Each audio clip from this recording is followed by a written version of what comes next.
Mesdames et messieurs, bonjour, je suis Jean-Luc Martinez, le président-directeur de ce musée. J'ai le plaisir de vous accueillir aujourd'hui pour saluer un invité exceptionnel. Je voudrais remercier Monseigneur Verdon d'avoir accepté notre invitation. Vous avez la chance ce jour de découvrir ce qui est, en tout cas à mes yeux et aux yeux de beaucoup, je crois, donc une des réussites les plus extraordinaires en matière de création de musées et surtout en matière de création de musées de sites, donc de ces dernières années. Donc je vous invite à retourner à Florence et si vous ne l'avez pas encore vu, à venir découvrir ce magnifique musée qui est devenu le musée de l'Opéra del Duomo. Alors un mot, je ne vais pas présenter Monseigneur Verdon, on connaît ses ouvrages sur Fra Angelico, sur la chapelle Sixtine. Il est directeur de ce musée qui, pour nous, hommes de musée, est vraiment, je me permets d'insister, un jalon, parce que souvent dans le musée se pose la question du contexte. Comment mettre en scène dans un musée des œuvres, alors que justement le musée décontextualise. Donc, alors cette utopie, elle a créé beaucoup de questions. Au Louvre, nous ne répondons pas toujours de la même manière, et c'est heureux qu'il y ait cette diversité. Et vous allez voir une magnifique réponse apportée pour Florence, pour un patrimoine exceptionnel. Merci, Monseigneur, en tout cas, d'avoir accepté cette invitation.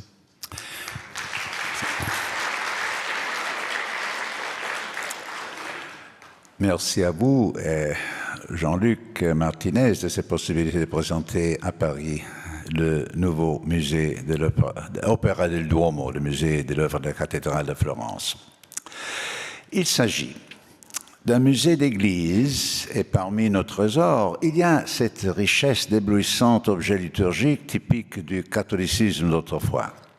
Ici, au centre, vous voyez le mitre incrusté de perles de Léon X, deuxième fils de Laurent le Magnifique, devenu pape en 1513, celui qui a rétabli le pouvoir des Médicis à Florence après l'exil commencé en 1494.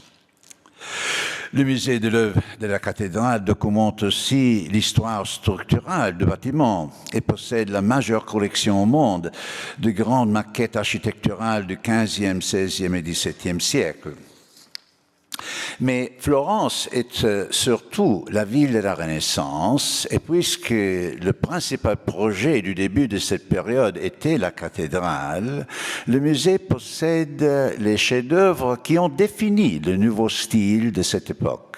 Les portes de bronze de Lorenzo Ghiberti, par exemple, dont vous voyez ici le panneau plus célèbre, l'histoire de Jacob et Ésaü, avec ses élégantes figures, son architecture humaniste, sa utilisation parfaite de la nouvelle perspective.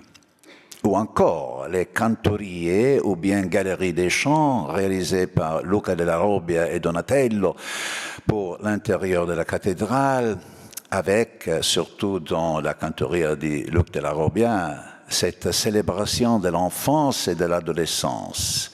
Ici, un des 10 reliefs de cette structure retirée de la cathédrale dans le XVIIe siècle. Notre patrimoine, le patrimoine du musée, est absolument spécifique et à l'exception d'une dizaine d'œuvres, tout ce que vous y voyez vient de la cathédrale, du baptistère et du clocher. C'est surtout une collection de grandes sculptures en marbre, bronze et bois, remarquable pas seulement pour sa qualité superlative, mais pour l'extraordinaire analyse de la condition humaine dans ses différentes saisons de vie physique et spirituelle. Ici, un détail de la Madeleine pénitente de Donatello, réalisée pour le baptistère environ 1453.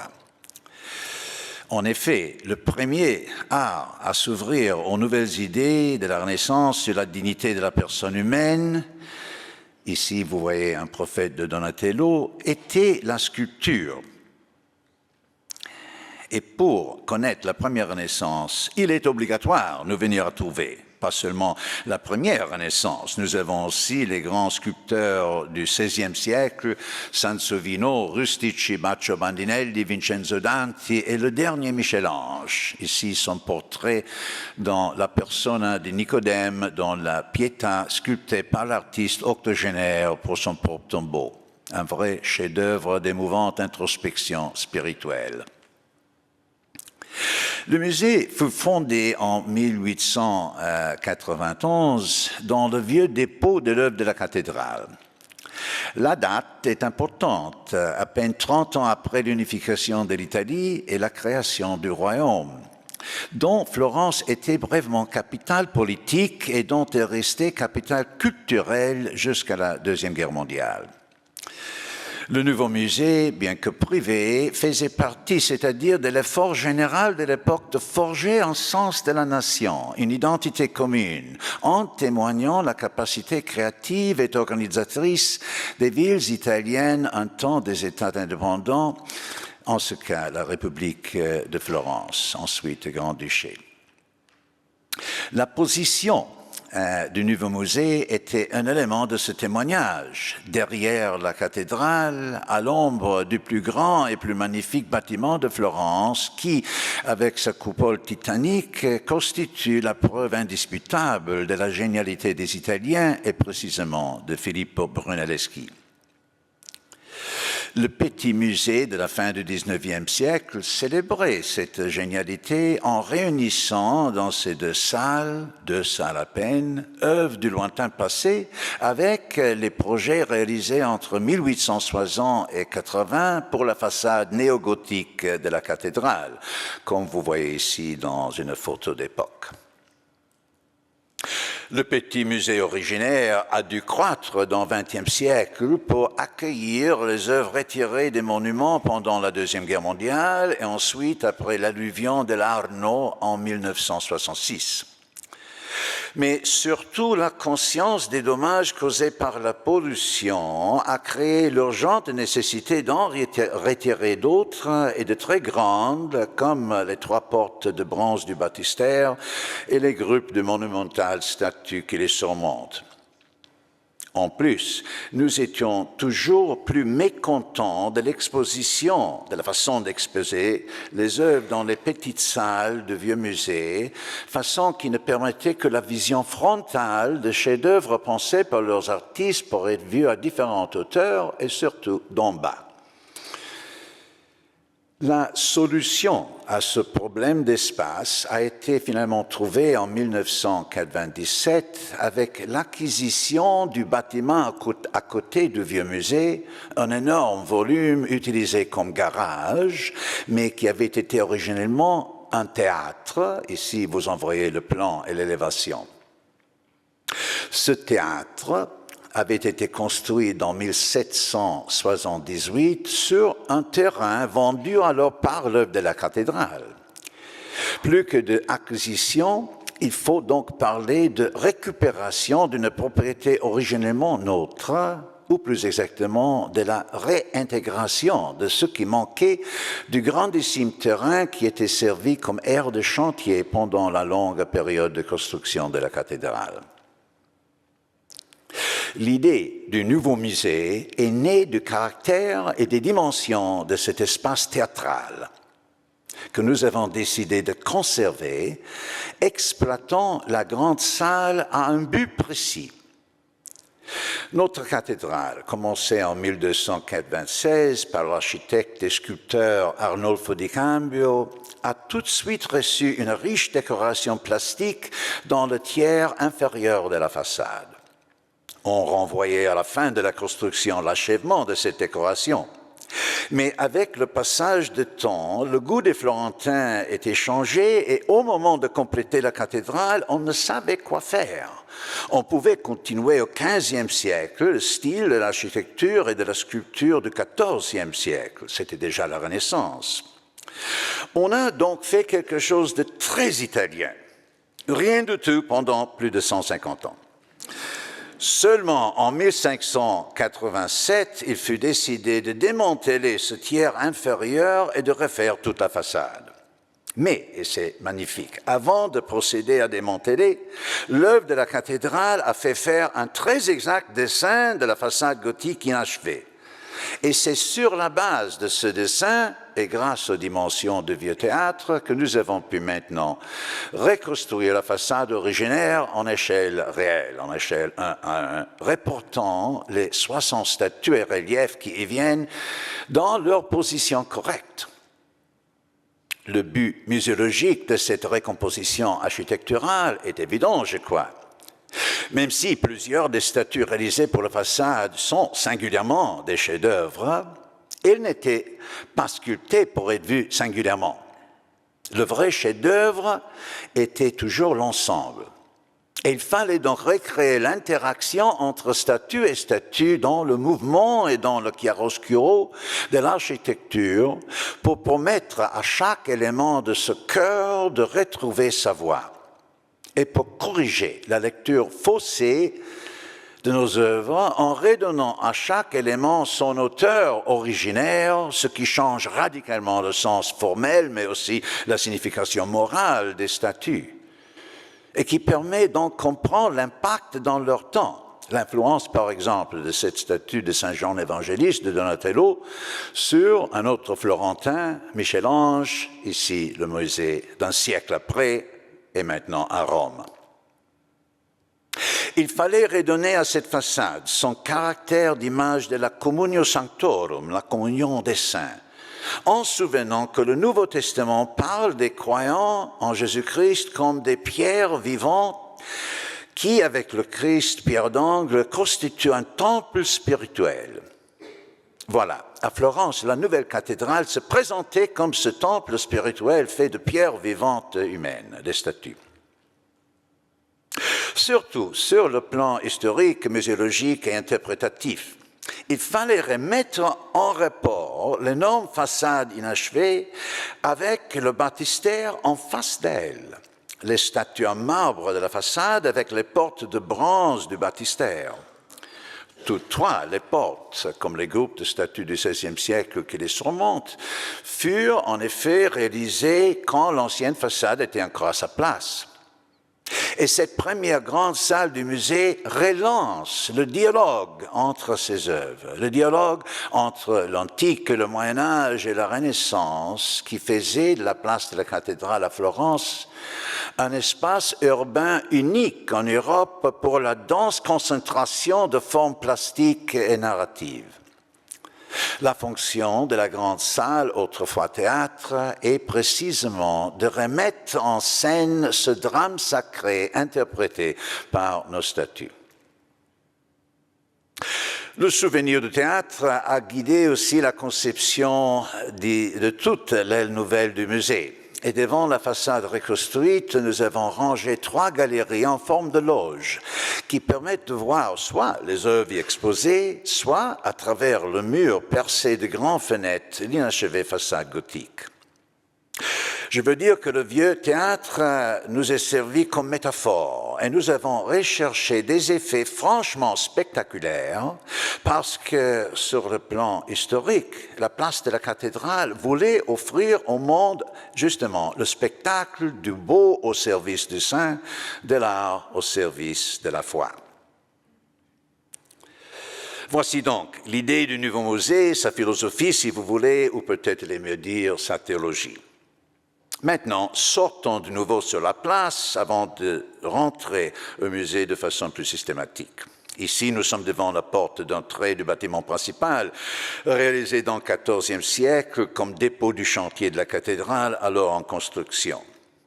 Le bâtiment qui, au XVe siècle, deviendra le quartier général de Brunelleschi pendant les 18 ans de construction de sa coupole. Au-dessus de la porte, le XVIe siècle a placé le buste du grand-duc comme premier parce que le contrôle de l'œuvre de la cathédrale, qui est une fondation, était toujours dans les mains de l'État et avec la création de la principauté est passé aux Médicis qui se servit des maîtrises de l'œuvre de la cathédrale pour tous les grands projets publics florentins. Toute Florence, dans ce certain sens, est produit de l'œuvre de la cathédrale. Rentrant finalement au musée, après le foyer où on se munit de billets, le visiteur se trouve dans ce que nous appelons le couloir de l'œuvre, où les noms de nos artistes sont sculptés dans le marbre. Arnolfo, Giotto, Ghiberti, Donatello, Castagno, Luc della Robbia, Pollaolo, Michel-Ange, etc. Cette litanie n'indique pas, comme dans beaucoup de musées du XIXe siècle, la fortuite confluence de plusieurs grands maîtres, mais plutôt la politique de sélection de l'œuvre de la cathédrale de Florence à travers 700 ans. Chaque nom sculpté dans le marbre apparaît aussi dans nos archives comme artiste convoqué spécifiquement et payé par l'œuvre de la cathédrale. La nôtre n'est pas une collection dans le sens conventionnel, mais un patrimoine de l'Église, de la ville, de l'Italie, du monde. C'était l'œuvre de la cathédrale à lancer les carrières des artistes et à les avancer. Il n'y aurait pas eu une renaissance à Florence sans l'œuvre de la cathédrale. Au bout du couloir, au début de la visite effective, le visiteur trouve un espace didactique où nous lui racontons l'histoire de la façade. Il est sur le point d'entrer dans la grande salle, il faut lui donner les informations nécessaires. Il y a même un petit film. Avant d'entrer dans la grande salle, il parcourt la galerie des sculptures avec d'importants morceaux statuaires qui en quelque sorte le préparent pour l'explosion de forme de la façade et des portes de bronze. Un deuxième film dans la galerie des sculptures permet d'admirer les détails de la porte du paradis de Ghiberti qu'on va voir encore dans la grande salle. Après la grande salle, que je vous ai déjà décrite, le sens de la visite conduit à travers une salle avec une soixantaine de fragments de revêtements de marbre de la façade, dont la majeure partie a été perdue au moment du démantèlement en 1587. La notre colocation des fragments en pleine vue de la reconstruction de la façade invite à imaginer tout le fronton de la cathédrale recouvert de ces décorations incrustées de mosaïques réfléchissant la lumière du soleil couchant. Une vision apocalyptique de la ville belle comme une épouse devant son mari. C'est une citation de l'Apocalypse, comme vous savez. À ce point, la visite ramène aux espaces du vieux musée, où les salles sont plus petites, les plafonds plus bas et l'illumination change complètement. Pour donner un sens à ce changement abrupt, j'ai décidé de concentrer ici les œuvres de dévotion personnelle, appelant cette série de petites salles espaces de piété intime. La première est la salle de la Madeleine, avec la statue en bois de Donatello au centre, entourée de tableaux d'autel autrefois dans la cathédrale, dont les fonds d'or contrastent avec l'aspect austère de la Sainte pénitente. Un paradoxe, celui-là, dramatisé par le grand crucifix que j'ai mis derrière Sainte Marie-Madeleine et en ligne avec elle, voulant éclairer l'inspiration christologique de l'ascéticisme de cette femme que la tradition considère la pécheresse de l'Évangile, pardonnée parce qu'elle avait beaucoup aimé. Le christianisme, comme toute grande religion, est aussi un système intellectuel et dans la disposition des œuvres, le musée cherche d'en communiquer la logique, toujours dans le respect de leur histoire. En ce cas, par exemple, la Madeleine et le crucifix étaient ensemble autrefois dans le baptistère, l'une proche de l'autre. Il est donc correct de les exposer dans la même salle de musée.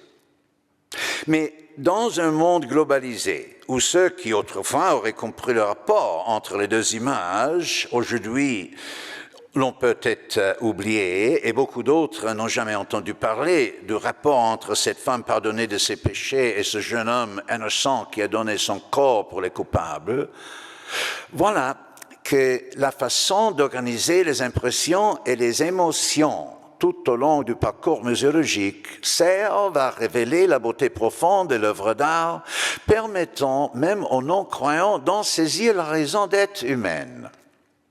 Nous avons invité une vingtaine de directeurs de grands musées à nous rejoindre à Florence à la fin de septembre pour un colloque sur ce thème, muséologie et valeurs, l'art et la dignité humaine.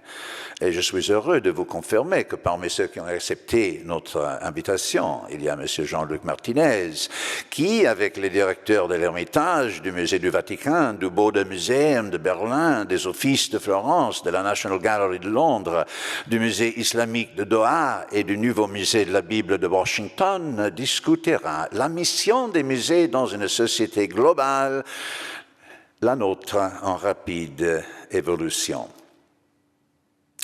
À Florence, ville de la Renaissance, ville de l'humanisme, c'est un débat inévitable. Et la régie de notre musée en suggère quelques stratégies. Après la salle de la Madeleine est visible d'elle, le visiteur trouve la tribune de Michel-Ange avec la première des deux piétins de la vieillesse de l'artiste. Toujours dans l'optique d'un musée-théâtre, la Pietà devient l'acte culminant de cet itinéraire dévotionnel. Il s'agit d'une sculpture réalisée pour le tombeau du maître avec son portrait, comme je vous ai dit. Je l'évolue en ligne avec la Madeleine de Donatello, parce qu'elles aussi appartiennent à la vieillesse de son auteur. Toutes deux, les œuvres, nous mettent face à face avec des grands esprits créateurs à la fin de leur vie. Dans le cas de Michel-Ange, nous connaissons exactement les sentiments du vieux artiste grâce aux lettres et surtout aux poésies qu'il a écrites dans les mêmes années que le Pietà, 1547 à 55, où il parle de sa mort imminente et de sa relation personnelle avec le Christ auquel il demande pardon de ses péchés, parmi lesquels ce qu'il appelle son idolâtrie de l'art. J'ai mis le plus célèbre de ces sonnets en grandes lettres dans cette salle, celui qui commence « Giunto è già il corso della vita mia, le cours de ma vie est arrivé à la fin », sonnet qui termine avec la terrible confession « Peindre et sculpter n'ont plus le pouvoir d'apaiser mon âme, orientée maintenant vers cet amour divin qui, pour nous prendre, ouvrit ses bras sur la croix. » L'incapacité de l'artiste de compléter l'œuvre qui manque de la jambe sinistre du Christ et l'intense frustration qu'il a portée à la mutiler sont peut-être dus à cette perte de foi dans l'art comme raison suffisante de son existence, corollaire nécessaire de l'intensification de la foi du vieillard dans le Christ qu'il appelle « mon beau Seigneur » et auquel il demande de déchirer la voile qui le sépare de lui. Beaucoup de groupes touristiques terminent leur visite ici. Il y en a sorti tout près de la tribune de Michel-Ange. C'est ce que nous appelons l'itinéraire réduit.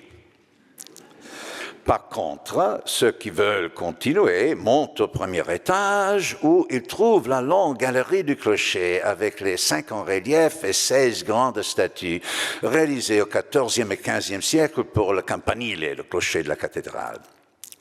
Les reliefs racontent les arts et métiers de Florence, mais la série commence avec Dieu qui crée l'homme et la femme à son image, c'est-à-dire comme créature créative. La couleur de la galerie évoque le marbre rouge du clocher. Et en face ce relief, voici les statues des prophètes hébreux et des sibylles gréco-romaines qui, sur le clocher, occupent les niches au-dessus des reliefs. Regardons lesquels on retrouve à travers des grandes fenêtres la façade, première partie de l'énorme programme sculptural de place de la cathédrale. L'extraordinaire individualité des statues du XVe siècle, ici encore l'Élysée de Donatello, et le dynamisme des reliefs, Platon et Aristote qui se débattent avec une gestualité plus italienne que grecque, un petit chef-d'œuvre de Luca della Robbia, communique l'analyse passionnante de la nature humaine typique de l'humanisme florentin. À côté de la galerie du clocher, le visiteur trouve celle dédiée à la coupole avec ses maquettes d'époque réalisées par Brunelleschi avec des grands modèles modernes qui aident à comprendre cette merveille technologique. Ici aussi, il y a un film didactique un peu plus long, 10 minutes, qui suggère soit le système structural de la coupole, soit les implications urbanistiques de ce colossal symbole de vie collective, dont on peut contempler la forme majestueuse à travers une grande lucarne. Le musée cherche de remettre continuellement le visiteur en contact avec les monuments mêmes. À côté du théâtre, il y a une reconstruction du chantier avec les outils et les échafaudages d'époque. L'œuvre de la cathédrale était propriétaire de grandes forêts à l'est de Florence et pendant 4 siècles et demi, l'œuvre a géré une industrie de bois de construction faisant arriver par l'Arno, par la fleuve, les troncs taillés qu'elle vendait. Donc, proche du chantier, il y a un belvédère sur la grande salle qui insiste sur le rapport entre les échafaudages et la façade et invite aussi à monter au 2e étage consacré au projet grand-ducal de transformation de la cathédrale, surtout au projet de la façade Renaissance, pour laquelle nous avons 7 différentes maquettes, toutes visibles en rapport avec l'inachevée façade gothique. Mais sur ce 2e étage, il y a aussi des décorations picturales faites pour les noces du cardinal Ferdinand de Médicis, qui, à la mort sans issue de son frère, grand-duc François Ier, a abandonné la condition ecclésiastique pour assumer la couronne. Il était clerc, pas prêtre. Il a épousé Christine de Lorraine, sa lointaine cousine, nièce de Catherine de Médicis. Je dis toujours à mes étudiants que le seul sujet iconographique possible pour la peinture de décoration des noces du cardinal Ferdinand était justement la Passion du Christ. Quand les cardinaux s'épousent, c'est ça le sujet. Incroyablement, nous avons encore 6 des statues de la façade éphémère réalisées dans l'occasion du mariage que j'aurais voulu transférer de la cathédrale au musée, mais elles sont trop fragiles et nous avons donc fait des copies en échelle réelle. Un petit cinéma permet aux visiteurs de situer les projets pour la cathédrale dans l'horizon des autres somptueuses constructions des Médicis au service de leur image princière dans l'âge de l'absolutisme. À ce point, on redescend au 1er étage pour passer dans les salles de vieux musée qui conclurent la visite, salles dédiées aux décorations intérieures de la cathédrale et du baptistère. Les tableaux d'autel, les tombeaux et surtout les cantories, les loges pour les jeunes chanteurs réalisés par Luc della Robbia et Donatello, retirés de la cathédrale à la fin du XVIIe siècle parce que trop petits pour le grand nombre de musiciens nécessaires pour la musique baroque.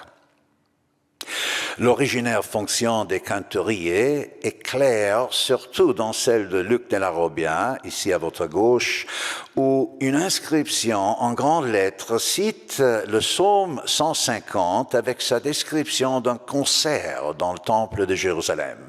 Louez le Seigneur dans son sanctuaire, louez-le dans l'étendue où éclate sa puissance. Chaque relief illustre une phrase du psaume.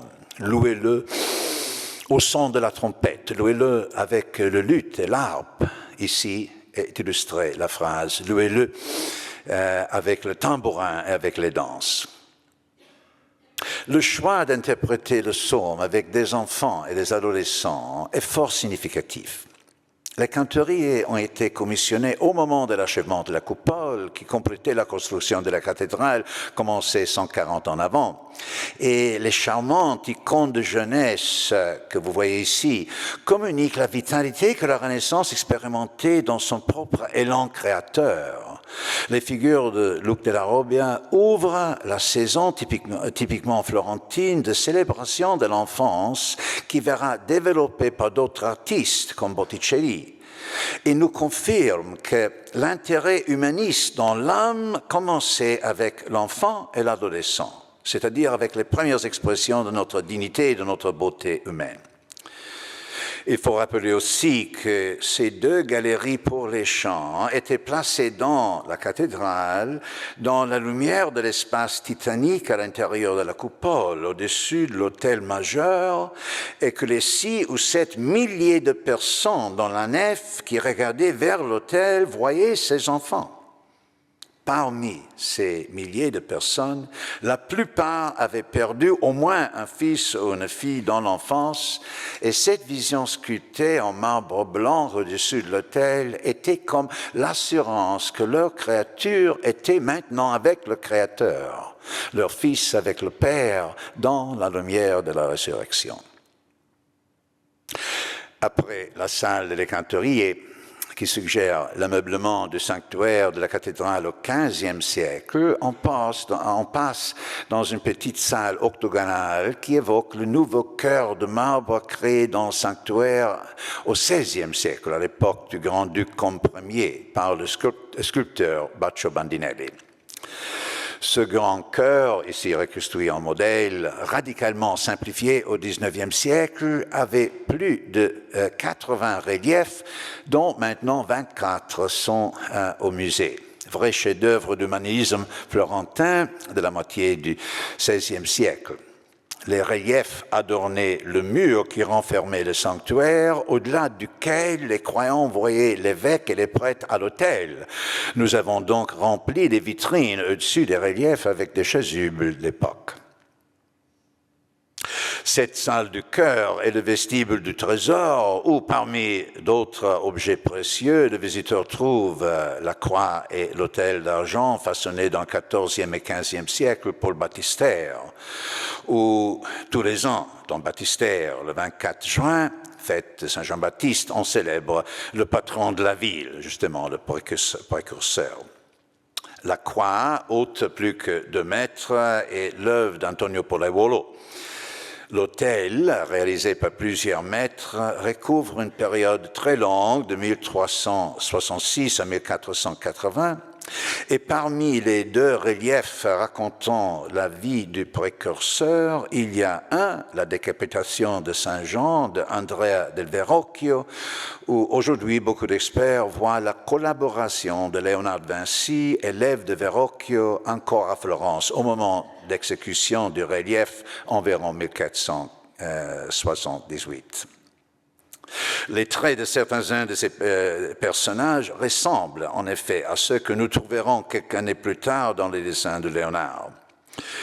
Du même moment, plus ou moins, sont les 27 panneaux historiés de l'ornement de Saint-Jean, originellement montés sur un chasuble de dalmatique et une chape pluviale.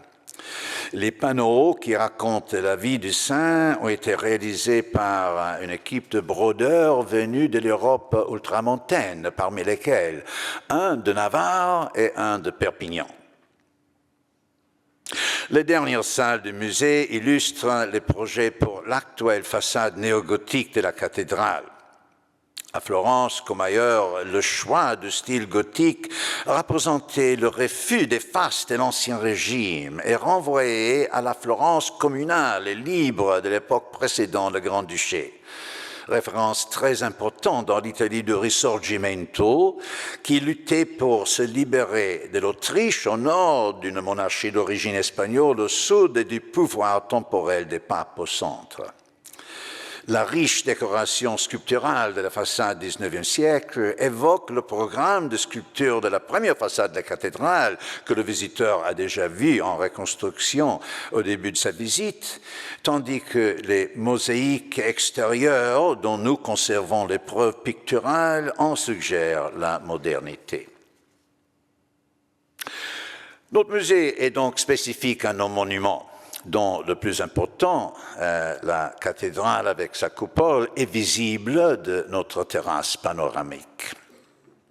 Même les visiteurs peu préparés montent à la terrasse pour faire un selfie avec la coupole sur le fond. Et voici le problème, qui n'est pas seulement notre problème, mais le problème de tous les grands musées et de toutes nos institutions culturelles.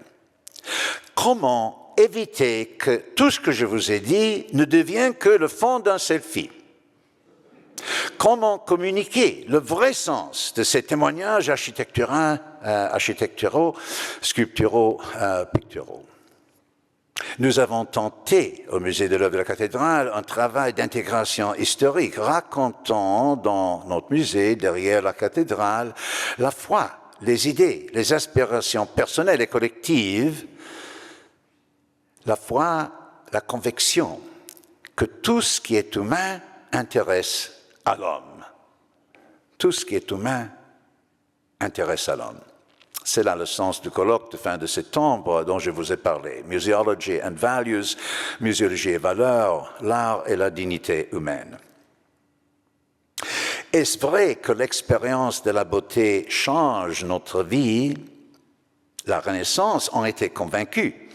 Et le Florentin Léon-Baptiste Alberti écrivait que l'artiste capable de décrire dans ses œuvres la tristesse et l'allégresse des personnages rend triste ou heureux son public.